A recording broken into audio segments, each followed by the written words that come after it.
जब देवता स्वयं किसी के द्वार जाएं तो समझ लीजिए कि सृष्टि में कुछ अत्यंत महत्वपूर्ण घटने वाला है। नमस्कार, भारतवाणी से मैं कविता स्वागत करती हूँ आप सबका श्री शिव महापुराण संपूर्ण पाठ के अंतर्गत द्वितीय रुद्र संहिता के तृतीय खंड पार्वती खंड के तृतीय अध्याय में। आज की कथा हमें ले चलती है उस क्षण में जब विष्णु आदि देवता हिमालय के पास पहुँचते हैं और एक ऐसी दिव्य प्रक्रिया आरंभ होती है जो आगे चलकर पार्वती के तप और शिव मिलन की दिशा तय करती है। ये केवल एक घटना नहीं है, ये तो एक दिव्य योजना है। ये संपूर्ण सृष्टि के संतुलन की तैयारी है और आज हम देखेंगे उसी दिव्य योजना की झलक। तो चलिए प्रारंभ करते हैं आज का पाठ।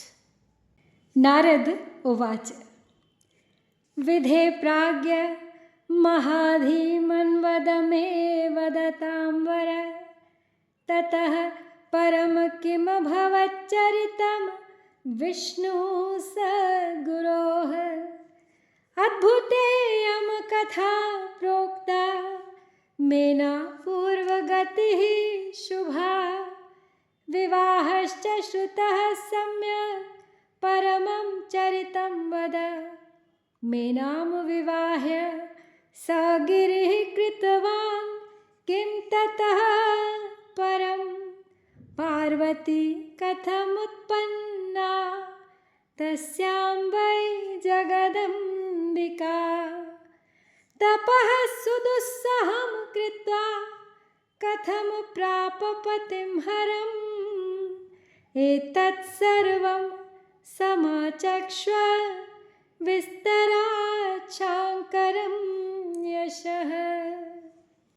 तो नारद जी अब बोले ब्रह्मा से, अपने पिता से, हे विधे, हे प्राज्ञ, हे महाबुद्धिमान, हे वक्ताओं में श्रेष्ठ। इसके बाद विष्णु के सद्गुरु शिव का क्या चरित्र हुआ उसको अब आप मुझसे कहिए। आपने मैना के पूर्व जन्म की शुभ और अद्भुत कथा सुना दी मुझे, उनके विवाह प्रसंग को भी मैंने भली भांति सुन लिया। अब उनके उत्तम चरित्र को कहिए। हिमालय ने मैना के साथ विवाह करने के बाद क्या किया, जगदम्बा पार्वती ने उनसे किस प्रकार जन्म लिया और कठोर तप कर किस प्रकार शिवजी को पति रूप में प्राप्त किया। अब मुझे यह सब बताइए और हे ब्रह्मन शंकर के यश का विस्तार से वर्णन कीजिए। ब्रह्मोवाच मुने त्वं शृणु सुप्रीत्या शांकरं सुयशः शुभं यत् श्रुत्वा ब्रह्मः शुद्धये सर्वान् कामान् वाप्नुयात् यदा मेना विवाहं तु कृत्वा गच्छत् गिरिर्गृहं तदा समुत्सवो जाते स्त्रीषु लोकेषु नारद हिमाचलोऽपि सुप्रीतश्चकार परमोत्सवम् भूसुरान् बन्धुवर्गांश्च परानानर्च सद्धिया सर्वे द्विजाश्च सन्तुष्टा दत्त्वाशीर्वचनं वरं ययुस्तस्मै स्वस्वधाम बन्धुवर्गास्तथा परे हिमाचलोऽपि सुप्रीतो मेनया सुखदे गृहे रेमे अन्यत्र च सुस्थाने नंदनादिवनेष्वपि। तो ब्रह्मा जी अब बोले नारद जी से, उनकी शंका निवारण करते हुए कि मुने आप शंकर के कल्याणकारी उत्तम यश को सुनिए, जिसे सुनकर ब्रह्म हत्यारा भी शुद्ध हो जाता है और सभी मनोरथों को प्राप्त कर लेता है। हे नारद, जब मैना के साथ विवाह करके हिमवान घर गए तब तीनों लोकों में बड़ा भारी उत्सव हुआ। हिमालय ने भी अत्यंत प्रसन्न होकर परमोत्सव मनाया और सद्बुद्धि से ब्राह्मणों, बंधुजनों एवं अन्य श्रेष्ठ लोगों का अर्चन किया। तत्पश्चात सभी संतुष्ट ब्राह्मण, बंधुजन तथा अन्य लोग उन्हें आशीर्वाद देकर अपने अपने निवास स्थान को चले गए। हिमालय भी अत्यंत प्रसन्न होकर अपने सुखदायक घर में, अन्य रम्य स्थान में तथा नंदन आदि वनों में मेना के साथ रमण करने लगे। तस्मिन्नवसरे देवा मुने विष्णुआदयो अखिलाः मुनयश्च महात्मानः प्रजग्मुर्भूधरान्तिके दृष्ट्वा तानागतान् देवान् प्रणनाम मुदा गिरिः सम्मानं कृतवान् भक्त्या प्रशंसन् स्वविधिं महान् साञ्जलिर्नतशीर्षो हि स तुष्टावसुभक्तितः रोमोद्गमो महानासीद् गिरेः प्रेमाश्रवोऽपतन् ततः प्रणम्य सुप्रीतो हिमशैलः प्रसन्नधीः उवाच प्रणतो भूत्वा मुने विष्णुआदिकान् सुरान्।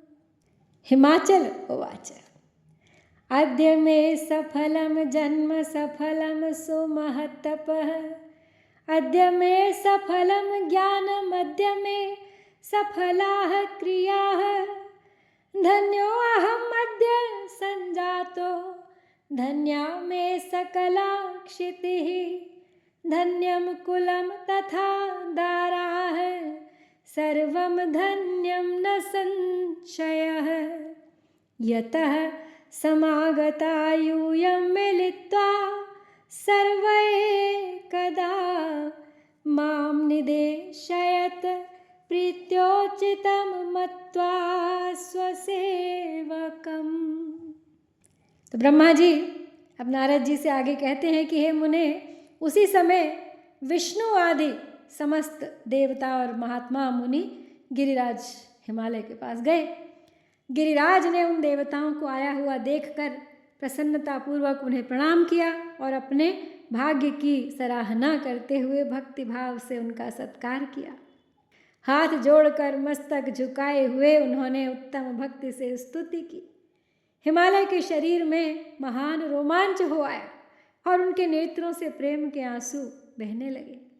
ये मुने तब हिमालय प्रसन्न मन से अत्यंत प्रेम पूर्वक प्रणाम करके और विनीत भाव से खड़े हो विष्णु आदि देवताओं से कहने लगे। हिमाचल बोले, आज मेरा जन्म सफल हो गया, आज मेरी महान तपस्या सफल हो गई, आज मेरा ज्ञान सफल हुआ, आज मेरी क्रियाएं सफल हो गई, आज मैं धन्य हो गया, मेरी समस्त भूमि धन्य हो गई, मेरा कुल धन्य हो गया, मेरी स्त्री तथा मेरा सब कुछ धन्य हो गया। इसमें संशय नहीं है, क्योंकि आप सभी लोग एक साथ मिलकर एक ही समय यहाँ पधारे हैं। मुझे अपना सेवक समझकर आप लोग प्रसन्नतापूर्वक उचित कार्य के लिए आज्ञा दीजिए। ब्रह्मोवाच इति श्रुत्वा महीध्रस्य वचनं ते सुरास्तदा ऊचुर्हर्यादयः प्रीताः सिद्धिं मत्वा स्वकार्यतः। देवाऊचु हिमाचल महाप्राज्ञ शृण्वस्मद्वचनं हितं यदर्थमागताः सर्वे तद्ब्रूमः प्रीतितो वयं। या पुरा जगदम्बो मां दक्षकन्या भव गिरे रुद्रपत्नीः सा भूत्वा चिक्रीडे सुचिरं भुवि। पितृतो अनादरं प्राप्य संस्मृत्य स्वापणं सती जगाम स्वपदं त्यक्त्वा तच्छरीरं तदाम्बिका। सा कथा विदिता लोके तवापि हिमभूधर एवं सति महालाभो भवे देवगणस्य हि सर्वस्य भवतश्चापि स्युः सर्वे ते वशाः सुराः। तो ब्रह्मा जी बोले, तब हिमालय के इस वचन को सुन के विष्णु आदि वो देवता अपने कार्य की सिद्धि को मानकर प्रसन्न होकर कहने लगे। देवता बोले, हे महाप्राज्ञ हिमालय, हमारा हितकारक वचन सुनिए। हम सब लोग जिस काम के लिए यहाँ आए हैं, अब उसे आपको बताते हैं। हे गिरिराज, पहले जो जगदम्बा उमा दक्ष कन्या सती के रूप में उत्पन्न हुई थी और रुद्र पत्नी होकर चिरकाल तक इस भूतल पर क्रीड़ा करती रहीं, वे ही जगदम्बा अपने पिता से अनादर पाकर अपनी प्रतिज्ञा का स्मरण करके यज्ञ में शरीर का त्याग कर अपने परम धाम को चली गई। हे हिमगिरे, यह कथा सभी लोकों में विख्यात है और आपको भी अवश्य ही विदित है। अब ऐसा होने पर आपके यहाँ उनके उत्पन्न होने पर सभी देवगणों का तथा आपका भी बहुत लाभ होगा और वे सभी देवतागण भी आपके वश में हो जाएंगे। ब्रह्मोवाच इत्याकर्ण्य वचस्तेषां हर्यादीनां गिरीश्वरः तथास्त्विति प्रसन्नात्मा प्रोवाच न चादरात् अथ ते च समादिश्य तद्विधिं परमादरात् स्वयं जग्मुश्च शरणं मुमायाः शङ्करः स्त्रियः सुस्थले मनसा स्थित्वा सस्मरुर्जगदम्बिकां प्रणम्य बहुशस्तत्र तुष्टुवुः श्रद्धया सुराः। देवा ऊचु देव्युमे जगतामम्ब शिवलोकनिवासिनी सदा शिवप्रिये दुर्गे त्वां नमामो महेश्वरी श्रीशक्तिं पावनां शान्तां पुष्टिं परमपावनीं वयं नमामहे भक्त्या महदव्यक्तरूपिणीं शिवां शिवकरां शुद्धां स्थूलां सूक्ष्मां परायणाम् अन्तर्विद्यासु विद्याभ्यां सुप्रीतां त्वां नमामहे। त्वं श्रद्धा त्वं धृतिस्त्वं श्रीस्त्वमेव सर्वगोचरा त्वं दीधितिसूर्यगता स्वप्रपञ्च प्रकाशिनी।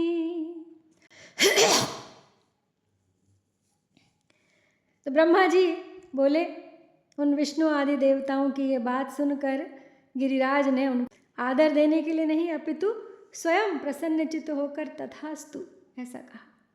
तत्पश्चात वे देवता उमा को प्रसन्न करने की उस विधि को हिमालय से आदरपूर्वक कहकर स्वयं शंकर प्रिया उमा की शरण में गए।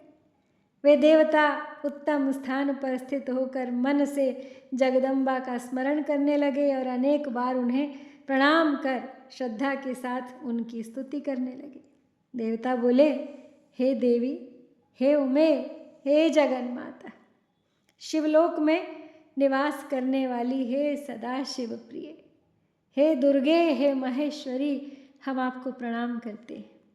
हम लोग श्री शक्ति पावन शांत पुष्टि रूपिणी परम तथा महत और अव्यक्त रूपिणी आपको भक्तिपूर्वक प्रणाम करते हैं।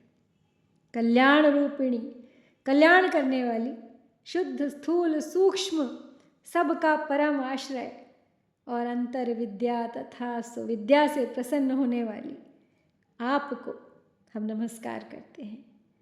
आप ही श्रद्धा हैं, आप ही धृति हैं, आप ही श्री हैं, आप ही सर्वगोचरा हैं। सूर्य में रहने वाली प्रकाश रूपा आप ही हैं। तथा आप अपने प्रपंच को प्रकाशित करने वाली है।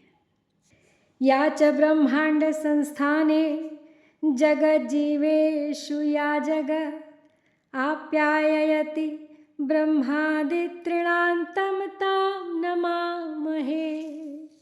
गायत्री त्वं वेदमाता त्वं सावित्री सरस्वती त्वं वार्ता सर्वजगतां त्वं त्रयी धर्मरूपिणी। निद्रा त्वं सर्वभूतेषु क्षुधा तृप्तिस्त्वमेव हि। तृष्णा कान्तिश्च विस्तुष्टिः सर्वानन्दकरी सदा। त्वं लक्ष्मीः पुण्यकर्तॄणां त्वं ज्येष्ठा पापिनां सदा। त्वं शान्तिं सर्वजगतां त्वं धात्री प्राणपोषिणी। त्वं तत्त्वरूपा भूतानां पञ्चानामपि सारकृत्। त्वं हि नीतिभृतां नीतिर्व्यवसाय स्वरूपिणी। आगे कहते हैं देवता लोग कि जो ब्रह्मांड में तथा समस्त जीवों में रहने वाली हैं और जो ब्रह्मा से लेकर समस्त तृण पर्यंत संसार को तृप्त करती हैं, उन्हें हम प्रणाम करते हैं। आप ही गायत्री हैं, आप ही वेद माता सावित्री और सरस्वती हैं, आप ही समस्त जगत की वार्ता हैं, आप ही वेद त्रयी एवं धर्म स्वरूपा है। आप ही समस्त प्राणियों में निद्रा, क्षुधा, तृप्ति, तृष्णा, कांति, छवि तथा तुष्टि रूप से विराजमान है। आप सदा सबको आनंद देने वाली हैं। पुण्यकर्ताओं में आप लक्ष्मी रूपा है। पापियों को दंड देने के लिए आप ज्येष्ठा अलक्ष्मी हैं। आप संपूर्ण जगत की शांति, धात्री तथा प्राण पोषिणी माता है। आप पांचों भूतों के सार तत्व को प्रकट करने वाली तत्व रूपा है। आप ही नीतिज्ञों की नीति तथा व्यवसाय रूपिणी है है। गीतेस्त्वं सामवेदस्य ग्रन्थेस्त्वं यजुषां हुतिः। ऋग्वेदस्य तथा मात्राथर्वणस्य परा गतिः। समस्तगीर्वाणगणस्य शक्तिस्तमोमयी धात्री गुणैकदृश्या। रजः प्रपञ्चात्तु भवैकरूपा या नः श्रुता भव्यकरी स्तुतेः। संसारसागर कराल भवां दुःख निस्तारकारितरणिं च निवीतहीनाम्। अष्टांगयोग परिपालन केलिदक्षां विन्ध्यागवास निरतां प्रणमां तां वै। नासाक्षि वक्त्रभुजवक्षसि मानसे च धृत्या सुखानि वितनोति सदैव जन्तोः। निद्रेति याति सुभगा जगति भवानां। सा नः प्रसीदतु भवस्थितिपालनाय। ब्रह्मोवाच इति स्तुत्वा महेशानीं जगदम्बामुमां सतीं। सुप्रेम मनसः सर्वे तस्थुस्ते दर्शने सवः।